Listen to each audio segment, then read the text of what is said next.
এটা কেন তুই ভাই না ভালো আছেন তুই ভাই? আলহামদুলিল্লাহ ভালো আছি। আপনি কেমন আছেন ভাইয়া? এই তো আলহামদুলিল্লাহ আমিও ভালো আছি। তা কোথায় যাচ্ছেন আপনি? ভাই এই যে একটু বেড়াইতে আসলাম, শুক্রবারের দিন ঘুরতে গেলে আসলাম। হ্যাঁ বাসার সবাই আপনার ভালো? আলহামদুলিল্লাহ। আপনার বাসায় ভালো সবাই? আলহামদুলিল্লাহ ভাইয়া। তো অনেকদিন পর আপনার সাথে আমার দেখা হলো।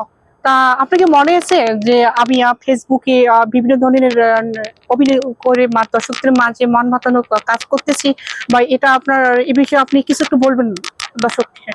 তুহিন ভাই মেয়েদের কণ্ঠে কথা বলে, আমি বললাম ছেলেদের কণ্ঠে।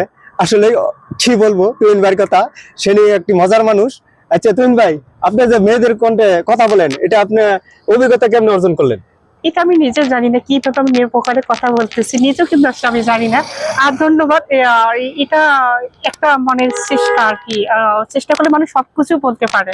ঠিক আছে, আপনি তো আসলে মান্না ভাইয়ের ডায়লগ, নিশা সওদাগরের ডায়লগ আমি পেজে ছাড়ছি, মানুষে দেখছে, মেয়েদের কণ্ঠ পারেন। আপনার মধ্যে এত ট্যালেন্ট ভাই, কি বলবো, অসাধারণ ভাই।